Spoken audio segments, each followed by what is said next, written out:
आयोजित किए गए हैं। आज देश भर में जो पुण्यतिथि के जो कार्यक्रम हैं वो रखे गए हैं और ऐसे में 67वीं ये पुण्यतिथि है और इसके लिए तमाम तैयारियां पहले से कर ली गई हैं कि किस तरह से आज उन्हें श्रद्धांजलि दी जाएगी और प्रधानमंत्री नरेंद्र मोदी यहां पर पहुंच चुके हैं। ऐसे में उनके विचारों को, उनके जो मैसेज थे वो जन जन तक पहुंचाने के लिए तमाम कार्यक्रम आयोजित किए गए हैं, क्योंकि उनके विचार में जिस तरह की नीतियां रही हैं वो काफ़ी कारगर रही हैं और देश के संविधान को जिस तरह से उन्होंने बनाया उसको याद किया जा रहा है। और आप देख सकते हैं कि उपराष्ट्रपति जगदीप धनखड़ भी यहां पर पहुंच चुके हैं प्रधानमंत्री नरेंद्र मोदी के साथ वार्तालाप करते हुए, और संसद भवन की ये सीधी तस्वीरें हम आपको दिखा रहे हैं। और बिल्कुल, और इंतजार हो रहा है महामहिम राष्ट्रपति द्रौपदी मुर्मू का। तमाम गणमान्य भीमराव अंबेडकर की पुण्यतिथि, जिसे महापरिनिर्वाण दिवस के रूप में मनाया जाता है, उसी के लिए आज यहाँ इकट्ठा हुए हैं। श्रद्धांजलि सभाएं महापुनर्निर्वाण दिवस के रूप में आप देख सकते हैं कार्यक्रम का भी आयोजन है। बाबा साहब की पुण्यतिथि पर इस दिन को मनाने का पीछे एक बहुत अहम महत्व है गौरव की। जिस तरह से महापरिनिर्वाण यानी परिनिर्वाण का मतलब मृत्यु के पश्चात निर्वाण, तमाम उन कर्मों की वजह से जो कर्म इंसान जीवन में आके करता है। जिस तरह से बाबा साहब अम्बेडकर ने जो वंचित थे, जो अछूत थे, उनके उत्थान के लिए समाज में जो हाशिए पर पड़े ये लोग थे, उन्हें मेन स्ट्रीम में कैसे लेकर आया जाए उसको लेकर बहुत काम किए हैं और जीवन चक्र चलते हुए किया, और इसीलिए उन्हें भगवान बुद्ध के समान माना जाता है। चलिए, हमारे साथ ऋषि कुमार जुड़ गए, हमारे संवाददाता। ऋषि, आज का दिन काफ़ी अहम, पुण्यतिथि की अगर बात की जाए तो उसे महापरिनिर्वाण दिवस के रूप में मनाया जाता है, खासतौर पे बाबा साहब की तुलना महात्मा बुद्ध से। ऋषि जी, आपको मेरा सवाल मिला या मैं सवाल दोबारा पूछूं आपसे? आपको मेरी आवाज आ रही है? जी बिल्कुल, जैसे कि हम जानते हैं कि आज ही के दिन बाबा साहेब डॉक्टर भीमराव अंबेडकर का परिनिर्वाण हुआ था और 6 दिसंबर के अवसर पर बाबा साहब के तमाम अनुयायी और पूरा देश उन्हें श्रद्धांजलि अर्पित करता है। और इसी क्रम में आज हम जानते हैं कि संसद परिसर में देश का शीर्ष नेतृत्व आज उन्हें श्रद्धांजलि देने के लिए एकत्रित हो रहा है। अभी हम देख रहे हैं कि यहाँ पर परिसर में विपक्ष के नेता और सत्ता पक्ष के नेता इसमें आना शुरू हो गए हैं। सामाजिक न्याय और अधिकारिता मंत्री इस समय परिसर में पहुंच गए हैं। कुछ ही समय बाद यहाँ पर लोकसभा अध्यक्ष, प्रधानमंत्री, उपराष्ट्रपति, राष्ट्रपति पहुंचेंगे। जो बाबा साहब के अनुयायी हैं। जी ऋषि, आपको रोकना चाहूंगा, यहाँ पर प्रधानमंत्री नरेंद्र मोदी और उपराष्ट्रपति जगदीप धनखड़ यहाँ पर पहुंच चुके हैं और भी अभी राष्ट्रपति का भी यहाँ पर इंतजार किया जा रहा है कि द्रौपदी मुर्मू जैसे ही यहाँ पर पहुंचेंगी तो यहाँ पर जो तमाम जो कार्यक्रम है उस पे आगे जो उसका शेड्यूल है वो आगे बढ़ाया जाएगा। ऐसे में आपसे ये जानना चाहेंगे, क्योंकि हम जैसा कि जानते हैं कि आज पुण्यतिथि और ऐसे में तमाम कार्यक्रम यहाँ पर आयोजित किए गए हैं पूरे देश भर में, किस तरह की हलचल देखने को मिल रही है और किस तरह का उत्साह इन बातों को, क्योंकि उनके विचार जो हैं वो काफी महत्वपूर्ण थे, उनकी जो नीतियां थी वो देश को आगे बढ़ाने में काफी कारगर रहीं। और जैसा कि हम तस्वीरों में भी साफ तौर पर देख पा रहे हैं कि राष्ट्रपति द्रौपदी मुर्मू का भी यहाँ पर आगमन हो चुका है और उसके बाद अब यहाँ पर श्रद्धा सुमन भी अर्पित किए जाएंगे। ऋषि, मैं आपसे ये जानना चाहता हूँ कि जिस तरह से आज तमाम कार्यक्रम आयोजित किए गए हैं, कितना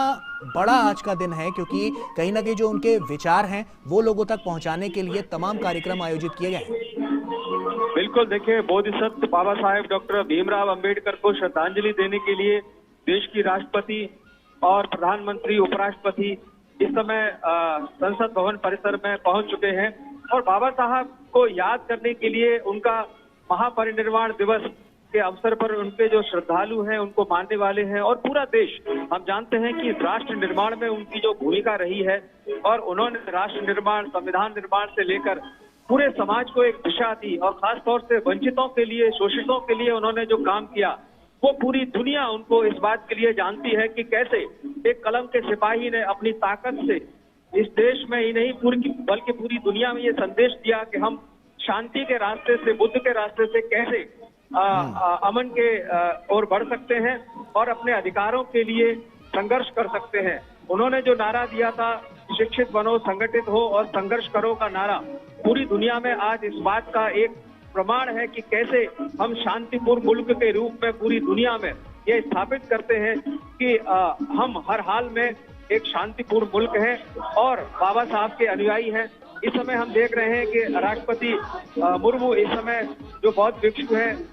उनको प्रणाम कर रही हैं और उन्होंने बाबा साहेब डॉक्टर भीमराव अंबेडकर को श्रद्धांजलि दी है। और इसके बाद हम देख रहे हैं कि देश के प्रधानमंत्री नरेंद्र मोदी बाबा साहब को श्रद्धांजलि अर्पित करते हुए, साथ ही साथ उपराष्ट्रपति ने बाबा साहेब को श्रद्धांजलि दी है और वे बौद्ध भिक्षुओं को नमन कर रहे हैं। और अब हम देख पा रहे हैं कि देश के प्रधानमंत्री नरेंद्र मोदी बौद्ध भिक्षुओं को उपहार स्वरूप उनका सम्मान करते हुए और उनको नमन करते हुए, ये पल होते हैं कि हम जब देखते हैं कि हम अपने शीर्ष नेतृत्व के साथ पूरे देश की ओर से जब अपने महामानव डॉक्टर बी.आर. अम्बेडकर को श्रद्धांजलि देते हैं, तो ये पूरी तस्वीरें गवाह बनती है कि हम कैसे अपने राष्ट्र के निर्माण में अब एक होकर और कैसे अपने सिद्धांतों और विचारों को दृढ़ करते हैं। और ये जो पूरा का पूरा दृश्य है जिसमें कि सत्ता पक्ष, विपक्ष और उनके अनुयायी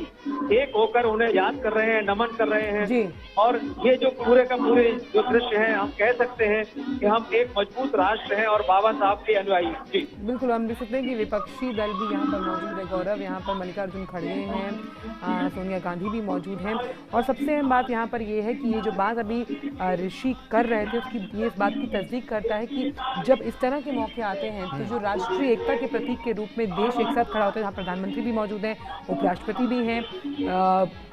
स्पीकर साहब भी मौजूद हैं, साथ ही साथ मुहिम भी हैं। वहीं ऋषि, जिस तरह से अगर हम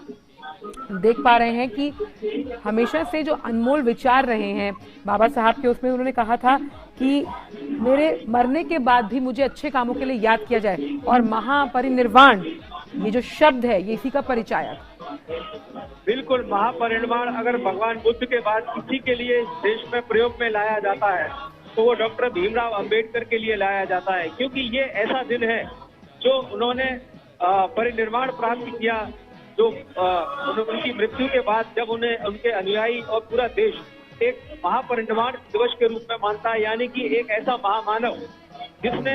इस देश में जन्म लिया और शोषितों और वंचितों के लिए काम किया और साथ ही साथ देश निर्माण में जो वो एक अमूल्य योगदान दिया, और वो भी ज्ञान के जरिए, कलम के जरिए, जिसमें कहीं भी हिंसा का कोई स्थान नहीं था और किसी भी तरीके के विचारों में कोई उत्तेजना नहीं थी। वो शांतिपूर्ण तरीके से बुद्ध के मार्ग पे और देश को ज्ञान के जरिए उन्होंने आगे बढ़ाया। और हम जानते हैं कि उनका जो पूरा का पूरा जीवन है एक समर्पित जीवन रहा। जैसे कि आपने कहा कि उन्होंने भी कहा था कि मेरे अनुयायी मेरे जाने के बाद इस बात को शिद्दत से महसूस करेंगे कि कैसे इस देश को मजबूत करने में हम सब अपने पूर्वाभासों को भुलाकर आगे बढ़ सकते हैं। और उन्होंने जो पूरी की पूरी चाहे वो संविधान निर्माण की प्रक्रिया हो, चाहे वो राष्ट्र निर्माण की प्रक्रिया हो, और चाहे वो भारत की जो अर्थ नीतियां हो, हम जानते हैं कि बाबा साहब की जो अर्थ नीतियों के आधार पर ही हमारा जो आरबीआई का गठन हुआ, बाबा साहब के द्वारा जो अर्थशास्त्र की नीतियां दी गई उसमें तमाम बांधों का निर्माण हुआ, और बाबा साहब के द्वारा जो अर्थशास्त्र की नीतियां बनी जिसमें उन्होंने द प्रॉब्लम ऑफ रूपी के जरिए कैसे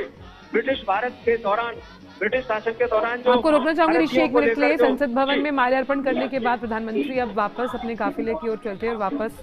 जाते हुए हमने देखा कि पहले महामहिम ने यहाँ से उन्होंने जब माल्यार्पण किया तो वो निकली, अब प्रधानमंत्री भी जाते हुए। तो आज का कार्यक्रम राष्ट्रपति ने बाबा साहब अम्बेडकर को श्रद्धांजलि दी, प्रधानमंत्री ने भी दी, उपराष्ट्रपति ने भी दी, और तमाम जो सांसद हैं, मंत्रीगण हैं, गणमान्य हैं, वो वहाँ पर श्रद्धांजलि सभा में मौजूद हैं। और ये जो 68वीं पुण्यतिथि है महापरिनिर्वाण दिवस के रूप में जो मनाई जाती है, वहाँ पर अभी श्रद्धांजलि सभा चल रही है और लोग जो तमाम गणमान्य हैं वो श्रद्धांजलि दे रहे हैं।